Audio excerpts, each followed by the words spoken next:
भारतीय सैन्य दलाच्या आयुधाची माहिती देणाऱ्या नो युअर आर्मी प्रदर्शनाच्या माध्यमातून तरुणांना प्रेरणा मिळेल.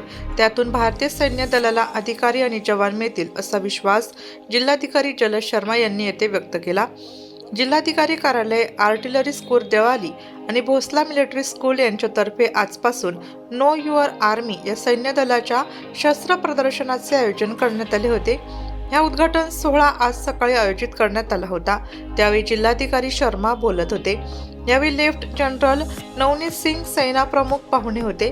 तर महानगरपालिका आयुक्त डॉक्टर अशोक करंजकर, उपायुक्त डॉक्टर प्रदीप चौधरी, संस्थेचे उपाध्यक्ष advocate Avinash Bhide, Central Hindu Military Education सोसायटीचे उपाध्यक्ष air marshal doctor Ajit Bhosale, संस्थेचे सहकार्यवाहक CMA हेमंत देशपांडे, ॲडव्होकेट नितीन ठाकरे आदी उपस्थित होते. जिल्हाधिकारी शर्मा म्हणाले की सैन्य दल सशस्त्र प्रदर्शन संकल्पना कौतुकास्पद आणि अनुकरणीय आहे. या उपक्रमास जिल्हा प्रशासनाने पूर्णपणे सहकार्य केले.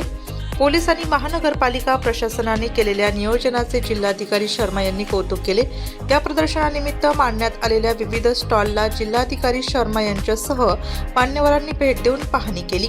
प्रदर्शन पाहण्यासाठी विद्यार्थ्यांनी मोठ्या संख्येने गर्दी केली होती. नाशिक लोकशाही न्यूज ब्युरो रिपोर्ट, नाशिक.